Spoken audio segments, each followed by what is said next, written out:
All right, guys, everyone needs to have their whiteboard and their notebooks out, please. So with that being said, friendly reminder, tomorrow you have a vocab quiz 21 through 30. Your map and your primary source are due. On Thursday, you have a test.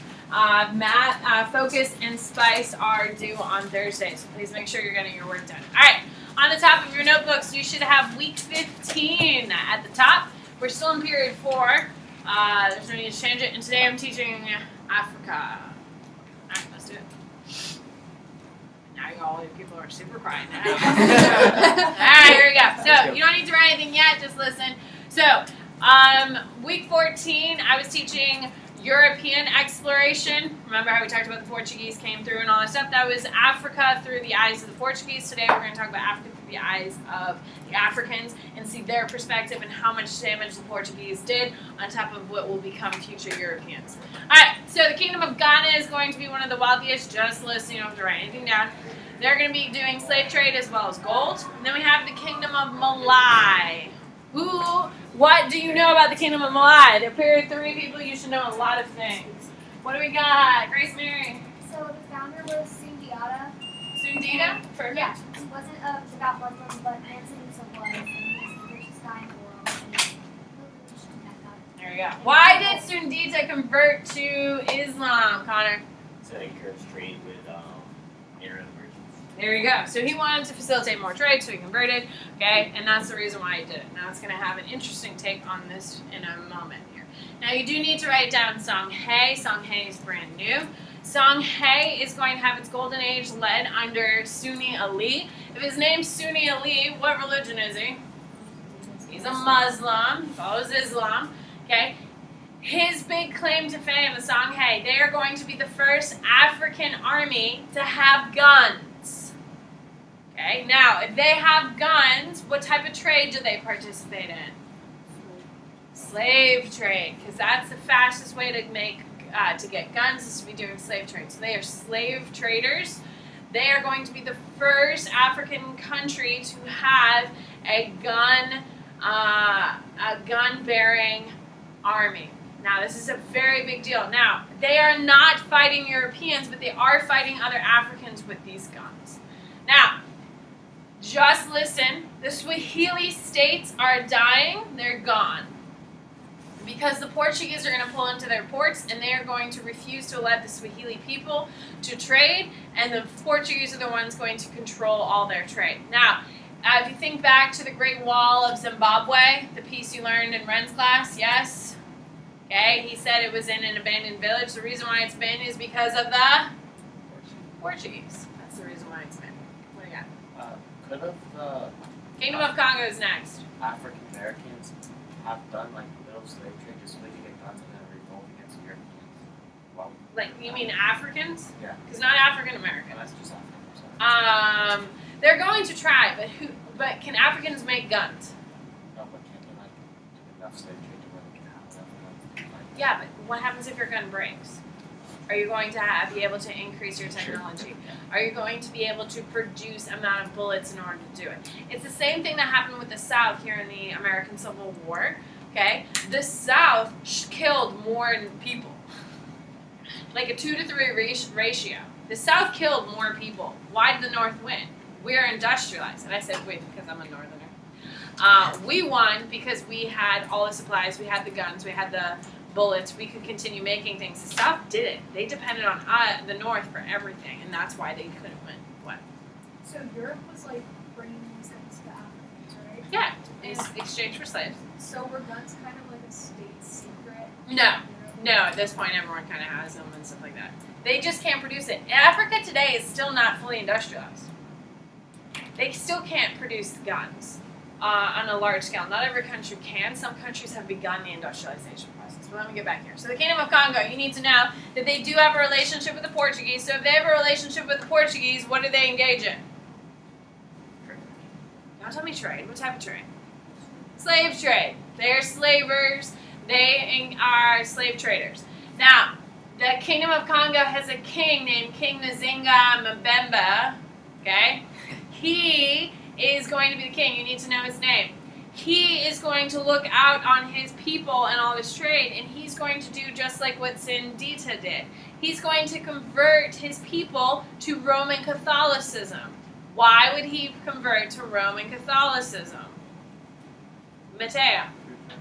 To attract trade, just like Sundita did. However, he does it for two reasons. To attract trade and to distinguish his people. Do you think Portuguese people can tell the difference between one black tribe to another black tribe? No. So, they couldn't distinguish who were actually Congolese people and who were non-Congolese people. So when you are African selling other Africans, the Portuguese are like, I don't know what makes you different from that one. But sure, you're giving me the slaves, and here they are. So what they did is to distinguish themselves, they converted their people to Roman Catholicism.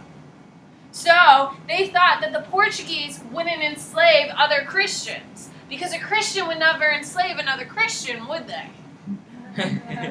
Well, didn't really go as planned. So, King Nzinga Mbemba, you need to know his Catholic name, which is Alfonso I. You need to know both. He converts to Roman Catholicism to protect his people and to facilitate trade. Now, once he does this, he starts slowing down African slave trade. He starts slowing down trade. So instead of providing 500 slaves per ship, he provided 450, 400, 300, 250. Why would he slow down how many slaves were being brought to each ship? Why, Connor? Still pay the same amount for less slaves. No, they aren't going to pay that. They couldn't get that to work. Why? So they would keep coming. But he also wanted to kind of end this whole African slave trade to a degree, correct? Because he could see that this isn't going to work out well because the Portuguese weren't able to distinguish one group of Africans versus the next group of Africans. And he knew that his people were going to be targeted if they didn't start slowing down this whole slave trade. So as a protection, he does this. Now, how do you think the Portuguese feel? Do they appreciate being sanctioned? No. So what they do is they say, screw you, and they just conquer the Kingdom of Congo. Write that down. The Portuguese overthrow the Kingdom of Congo. This is the first place in Africa that is imperialized. What does the word imperialized mean? Amy? Turn into an empire. No. Imperialized mean a foreign government controls politically, economically, socially. They control every aspect of that civilization. So say, for instance, China imperialized on us, okay? What language would we be speaking? Chinese. There's no American. Okay? We'd be speaking Chinese. What type of government would we have? Chinese. Guess what type of food we'd be forced to eat? Chinese style. We'd be forced into this whole thing that's called imperialization. Why do you think the Portuguese imperialized? What were they getting out of it? And this becomes, so this is the first time it happens in 4. Every country imperializes in 5. What's the benefit to it? Samuel? Yeah, for free. Because if you take over the country, do you have to pay? Do you think they're paying Africans for African slaves? No, they're just taking people. So it's more cost effective. Sophia, what do you mean, my love? Alfonso I. Okay, so they take over. Okay, they take over the Congo and they decapitate the king in 1665. They just kill him. They take it over. It's the first imperialized country in Africa. This will be the continuing tradition. Now we have the Kingdom of Ndongo. The Kingdom of Congo and the Kingdom of Ndongo are different. They're spelled different. They are different. Know that. Now, the Kingdom of Ndongo also are trading with the Portuguese. So they're also what? They're also slave traders. Okay? Now, they happen to have a queen, Queen Nzinga. Yes, I know it was King Nzinga Mbemba. Now we have just Queen Nzinga. They're two separate people, two separate empires, and no, they're not related. It's just a common name, I guess. Now, Queen Nzinga is female, obviously, our 5th girl.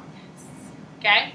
And she is going to dress like a man to greet the Portuguese. Why is she going to dress like a man to meet the Portuguese, Antonio? Like, so she can seem more powerful. Well, especially to the Portuguese, correct? So she dresses like a man in order to protect her people. Because if the Portuguese showed up in her port and realized that this port is controlled by a female queen, how do you think that's going to go for them? Are they going to conquer it immediately? Yes, because they have no respect for it. So she dresses like a man. Just a fun side note, and I really appreciate this. She forced her guardians, her male guardians, to dress up as women. So it's just a whole cross-dressing bonanza. Isn't that amazing? The woman is dressed like a man, and all the men are dressed like women. What a time to be alive. Right? It was awesome. Anyway, so she goes and she tries to negotiate trade agreement with the Portuguese. It doesn't go well. So she's like, you know what? Screw you, Portugal. She gets in contact with the Dutch. She makes an alliance with the Dutch. So it's the Kingdom of Ndongo and the Dutch versus the Portuguese. The Kingdom of Ndongo is the first African empire to raise arms against the Portuguese. Pretty boss. She's a pretty cool chick. Can we agree? Wait, was it the first African empire or an empire? A first African empire to raise up arms against the Portuguese. Now, there are other places where other Africans have tried to kill Europeans, yes, but it's the first time a whole empire has decided we don't want Portugal here, and they're going to rise up. Do you think they're going to win? No, they don't win. The Portuguese win. But she's a pretty cool chick. Can we agree? Pretty boss. All right. South Africa, huh? Are the Portuguese affected at all really? Or? No. They can't really compete because the Portuguese just have so many weapons, have cannons, have all this other stuff. Africa just doesn't have the ability to fight back. Okay?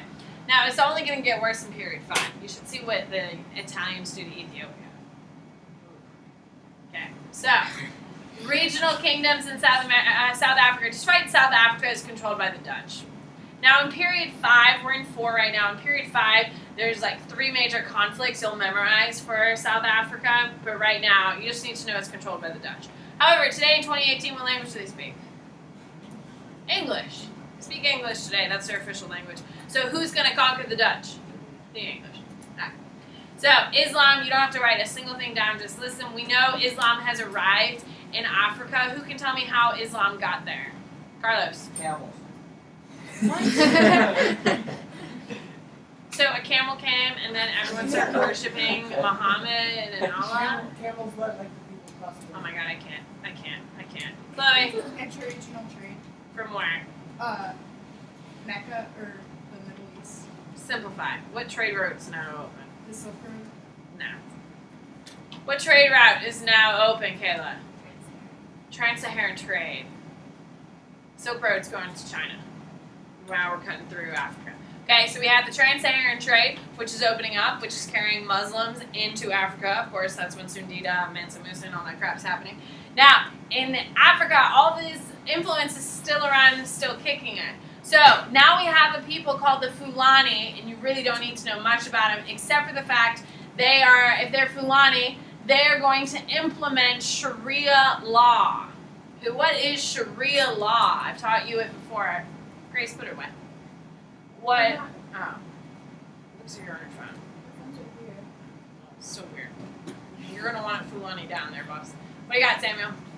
Sharia law is like the law that took place. Yeah, when did he create it? It's on your exam, by the way. It's coming up in 3 weeks. When was Sharia? What did you say before he died? Jesus. Or Muhammad. What he created it outside of outside of Medina. Remember how he goes to Mecca and says, I'm going to take Mecca. And they're like, hell no, get the hell out. And he gets sent to Medina. And then he lives there for like 10 years under Sharia law. And then he gets all of his followers and they go back and take over Mecca. Yes? Does this sound familiar at all? Yes. Have we talked about this? Okay, that's where Sharia law comes from. Okay, Christianity is going to have a big movement here. You need to know the Antonian movement, which is right here.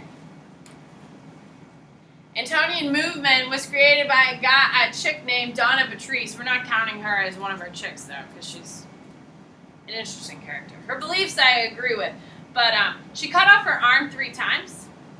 Wait. Yeah, You only have She- 2 arms. 1, 2, 3 in a span of 5 years. What was her name? Donna Patrice. She did it to herself? She also believed that she was possessed by a saint. She was like, she was. No, she could. Look at you. Maybe she was. Look at you. She was also burned at the stake upside down because, like, she did some really crazy things. However, her big claim to fame is that she believed Jesus is black, which is pretty cool. I agree with this. I think her cutting off her arm 3 different times and a bunch of other stuff she said is kind of crazy, but I like the whole syncretism of Jesus is black. She believed that Jesus, in fact, lived, walked, died in Africa, and that he is black, and that he spread his gospel in Africa. Now, factually, is she correct? No, she is not. Jesus did not live in Africa. He did not visit Africa. He was close to it. He could have walked over to Egypt, I guess, but he didn't. Now, some kid earlier today was like, well, Miss Bennett, why do they believe it? It's obviously wrong. You think Jesus? And that's what I'm getting to. So, there is a church here in Tampa who has a black Jesus above their altar. It's an Ethiopian-based church. And I told the kid that, I was like, and he's like, well, black Jesus is wrong. Okay. What color is your Jesus? And I was like, well, what church do you go to? He's like, oh, I'm a Catholic. I was like, cool. What church? And he's like, Christ the King or something. And I was like, cool. What color is your Jesus? And he's like, white. Blindingly white. And I was like, cool, your Jesus is wrong. He's like, no, he's not. And I was like, cool. Where's Jesus born, people? Bethlehem, right? His people are from Nazareth, which is located where? Which makes their skin color brown. So if you have a white Jesus, that's because you prefer to have a white Jesus. And I pointed this out to my mother because she's putting out her nativity scene. She put it out on Saturday, and it has a bright white Jesus, like blindingly white using. And I was like, Mom, this isn't what Jesus looked like. And of course she didn't want to hear it. She's like, in my mind, Jesus looks like this. And I was like, cool. She's like, he doesn't. Now, I've seen a black Jesus before. I've seen a Korean Jesus before. I've seen a Chinese Jesus before. I've also seen a Dominican Jesus before. And it's cool. Like, the hair had, like, little dreads to it. It was really cool. It was a bomb Jesus. Okay? Who the hell cares? If you're looking at a white Jesus, your Jesus is wrong. Right? So if you want to look at a black Jesus, do you. If you want to look at a Middle Eastern Jesus, I've also seen one of those. That's pretty cool because that's probably closer to what Jesus actually looked like. If you want to look at an Asian one, do you. Who cares? So if they want to look at black Jesus, I think it's pretty awesome. What do you got, Amy?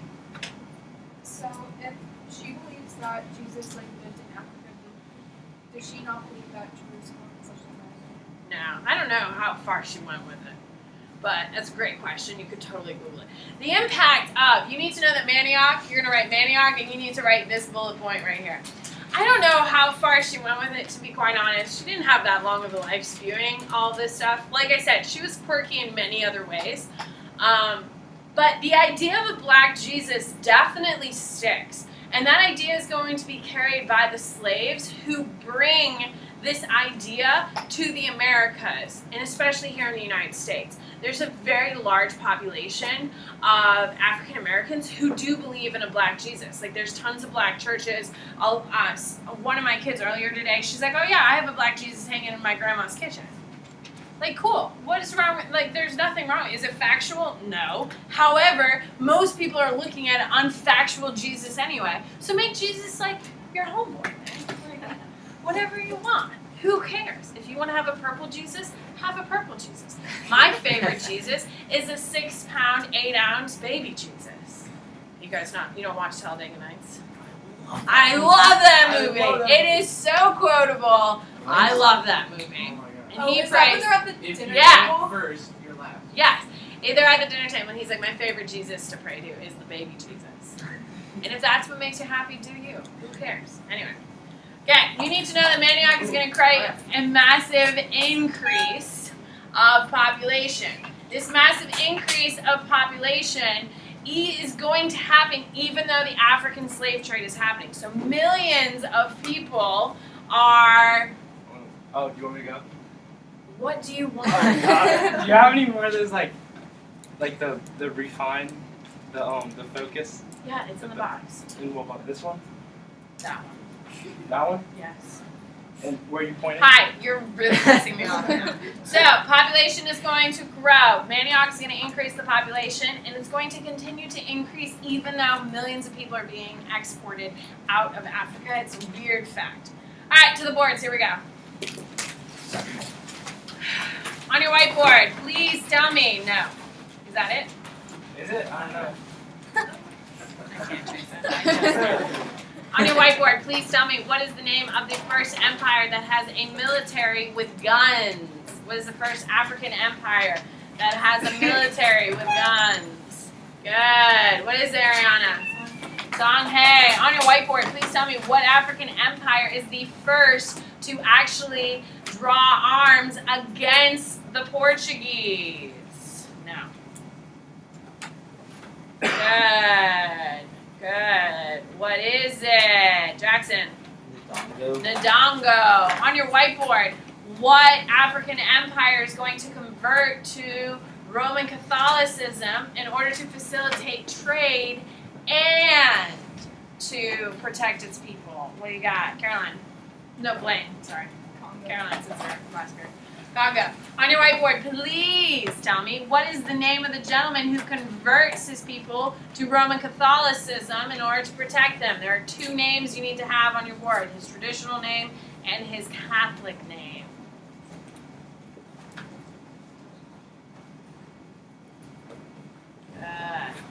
Who is it? Connor. Palms of the coast or visiting them. There you go. On your whiteboard, please tell me what crop is going to increase the population of Africa? What new crop is going to increase? Good. Catherine. Manioc. On your whiteboard, please tell me what European country is going to be the one that facilitates most of the African slave trade?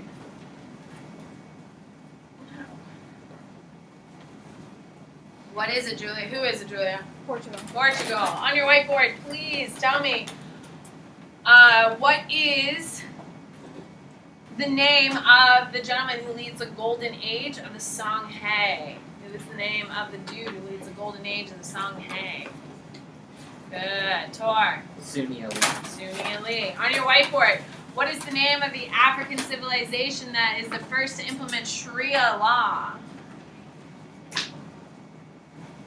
Good. What is it? Carlos. Ballooning. There we go. All right, here we go. Now, you don't need to write anything down, just listen. Africans have always been trading since period 2. Other Africans. Slave trade has been something that's been happening in Africa since period 2. It's going to continue into 5, and it's going to continue into 6 in some places. So, the idea of Africans selling other Africans is not a change, but a continuity. However, it becomes a change in period 4 when Europeans get involved, and then it becomes racial. You need to understand that. Beforehand, Europeans, especially Romans, had slaves, but did they care if they were white, brown, purple, black? No, they had no care. It is not until period 4 do we start tying slavery to a specific race. Like right now in this room, the idea of having a Chinese slave is just ridiculous, correct? No one's ever thought of having a Chinese slave, but it's become so ingrained in our psyche as Europeans over here in the Americas that Africans are what slaves are. Try telling a little kid that anyone can be a slave. Not that they want to aspire to it, but anyone can be a slave prior to period 4. Now it's becoming racially locked on Africa.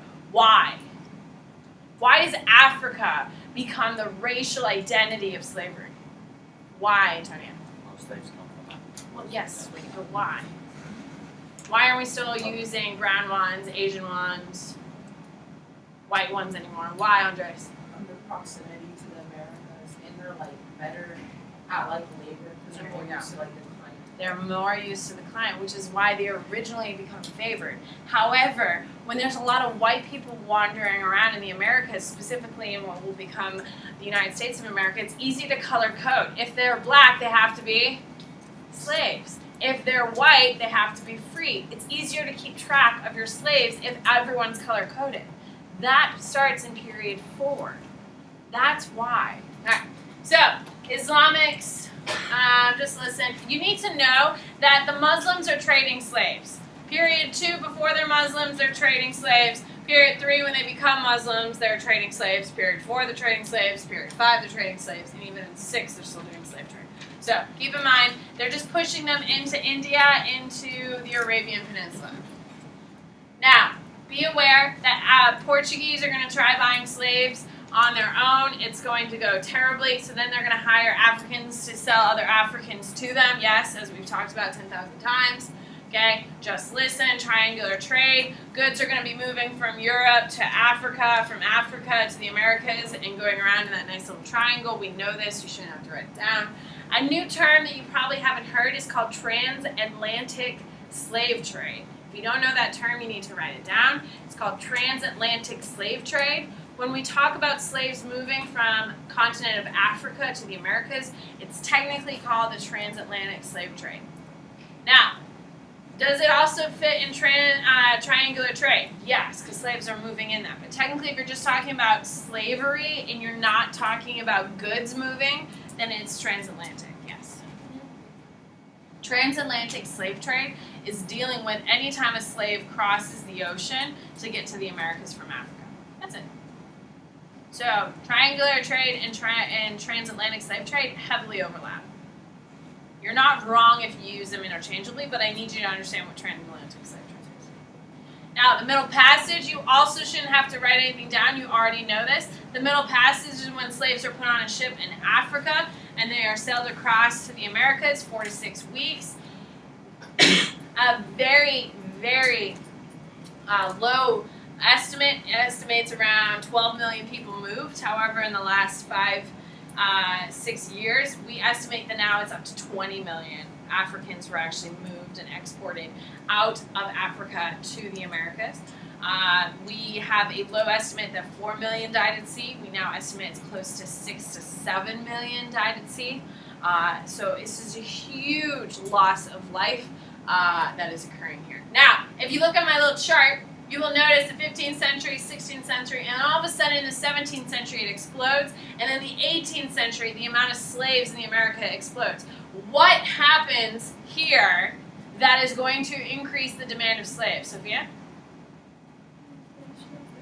Yes! Cotton gin, created by Eli Whitney in 1783. Now here in the United States, we would have casually dropped slavery within 10 years. So before 1800, if the cotton gin was not created, slavery would have died out. Why? Because owning slaves is very expensive. Only wealthy people can own them. Purchasing them is expensive. Housing them is expensive. Feeding them is expensive. So only wealthy people could do it. They were growing tobacco, really, which was only making money. And tobacco is not that very heavy intensive. You grow, you plow a field, you plant the field, you harvest it, you hang it on a barn, let it dry for 6 months, then you sell it. It's not that labor intensive. So tobacco prices were also falling, so Americans were thinking of giving up their slaves, and a lot of plantations were giving up their slaves. However, Eli Whitney is going to take a very expensive crop to grow, a very, very expensive crop to harvest, and make it cheaper to harvest, easier to harvest, and drop prices around the world and increase demand around the world. For the first time, cotton becomes profitable. We are going to import, because of that cotton gin, 200% more slaves.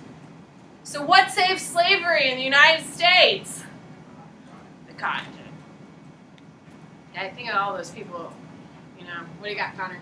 In the previous slide, it said that the mortality rate declined. Why is Oh, that? it declined because they figured out, just like tobacco, like for instance, when I was a kid, smoking cigarettes was cool. You people smoke it out of a machine, which just blows my mind. # science, I guess.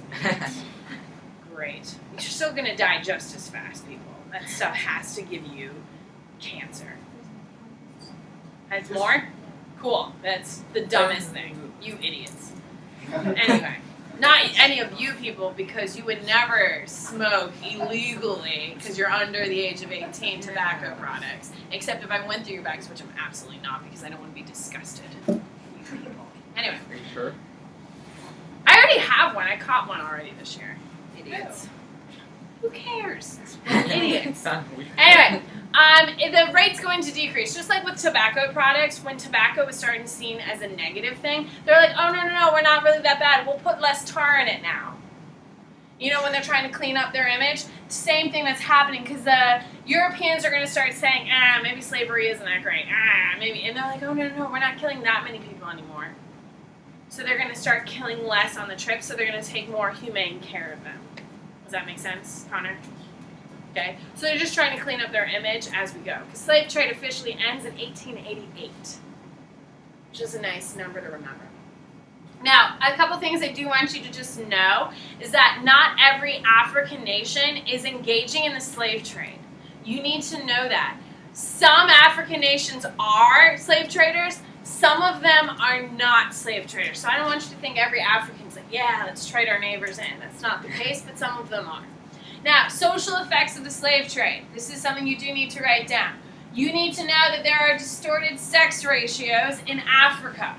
Now, 2 out of 3 people in Africa are women. So only 1/3 of the population in Africa are men. Okay? What? 2/3 of slaves are male. Yeah, but the left in the population. For every 1 male, there's 2 women in Africa. Okay? Except... Yeah. Yeah, you're good. So, for every 1 man in Africa, you have 2 women to choose from. Now, keep in mind, do you think these are young, vibrant men, or do you think they're old as hell, or little kids? Little kids, because you're going to have that maturity range for, like, reproducing and having kids and all that stuff, 14 to 35. That population pretty much disappears on a regular basis because those are your prime slaves. So, all of a sudden now in Africa, you have 2 women to every 1 man, and all of these men, a lot of the men are going to be old, and they can't reproduce. So all of a sudden, we're going to introduce a new practice to Africa for the first time, and it's called polygamy. You can raise your hand and tell me what polygamy is. What is it, Chloe? It's when you're married to more than one person. And why would they need to resort to this new practice, Chloe? So that they could have more opportunities to reproduce. Yeah, of course. If there's only 1 young male who could actually reproduce, guess what? Should he only be with 1 woman? No, because there's a lot of people who want to have children. Remember, in a patriarchal society, the only way to improve your position is to have children, right? So in these patriarchal societies, the only way to improve is to have children. So all of a sudden now they're changing their entire social fabric in order to accommodate this. Now, in period 4, they changed to a more polygamous lifestyle because of the slave trade. During period 5, when white people figure out the cure to malaria and start walking through Africa, and they start seeing Africans with multiple wives, what do they think? They think ew, they think disgusting, they're heathens, and guess what they're going to justify they're doing? They're going to kill them because they're clearly devil worshippers. Why is that ironic? Why in period 5 them executing these polygamists is ironic, Connor? The things they did, like taking home men, let them to polygamy. Yes, absolutely. There is no polygamy in Africa pre-massive slave trade. None. Here we are post, that's a huge side effect. One of the few positive things, if you can call it positive because it is a slave trade, is that women are going to gain more power. Because there are less men, women are going to improve in social status. Women are now leading their tribes. Women are the now ones leading their rules.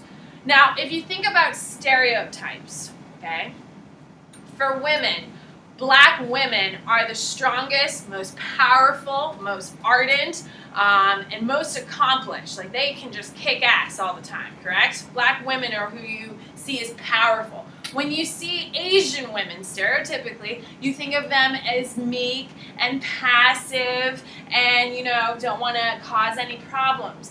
Why do you think black women are seen as these powerful forces, strong? Because they had to. They had to. Why are Asian women, very much in a stereotypical way, passive and shy? Why? They didn't do very much. They didn't have, remember, we have our shoes, we have very patriarchal, and in Asia, women aren't getting the right to vote until the 1980s, 1990s in some places. So the idea of having that control over your life is a very new idea in Asia. Now, white women, okay, myself included, we're in that weird space. We, women, white women, are loudmouths, but we can cower and back down because we've only had our right to vote and our right to speak for about 100 years, actually, this year. Okay, next year, it's our 100-year anniversary of having the right to vote. So black women are strong, powerful, very passionate because they had to be. Okay, and that's why when we see black women, we think very powerful, very strong, because they had to be, which is pretty boss. Okay, then we have political effects of slave trade. There's more guns cause more problems. I think in 2018 we can agree on that. No? Oh, was that too politically charged in 2018? My bad. Just saying. All right, Africans in plantations. Here we go. So, the Africans are obviously, you don't need to write this down, but the first plantation is going to be on Hispaniola. Why is it on Hispaniola? Carlos? That's the first place. Yes, thank you. In my last class, it took like 20 minutes to come up with that answer. Hispaniola is where Christopher Columbus landed, so it makes sense the first plantation would be there. Okay, now, you need to know the major cash crops are sugar and tobacco, and eventually it'll become cotton after what invention?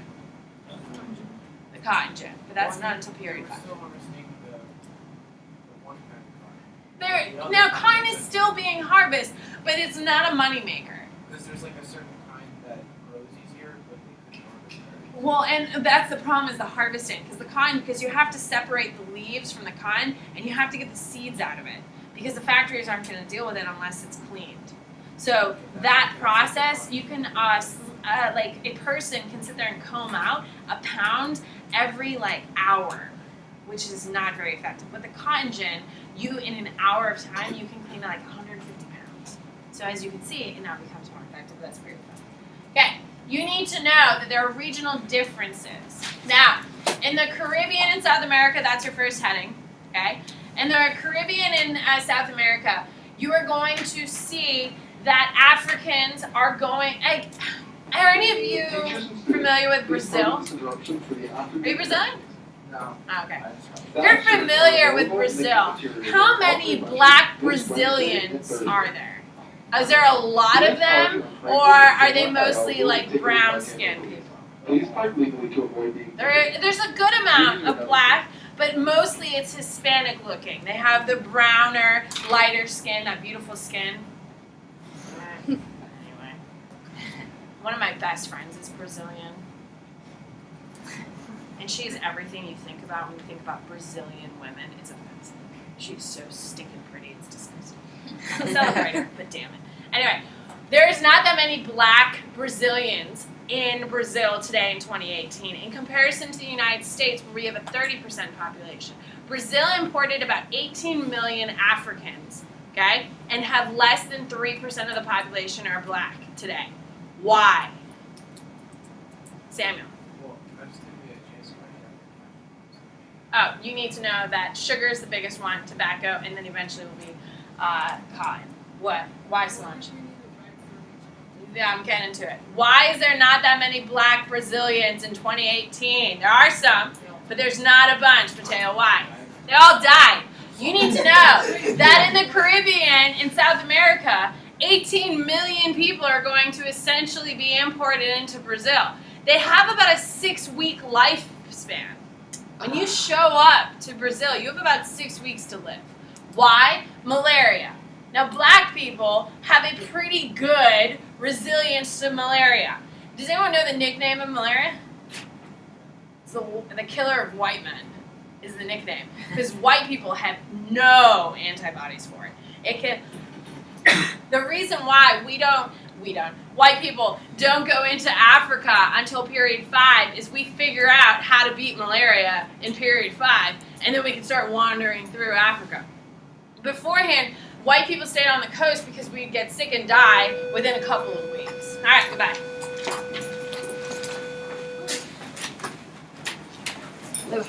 Goodbye. I hope you enjoyed your recording. Very Oh.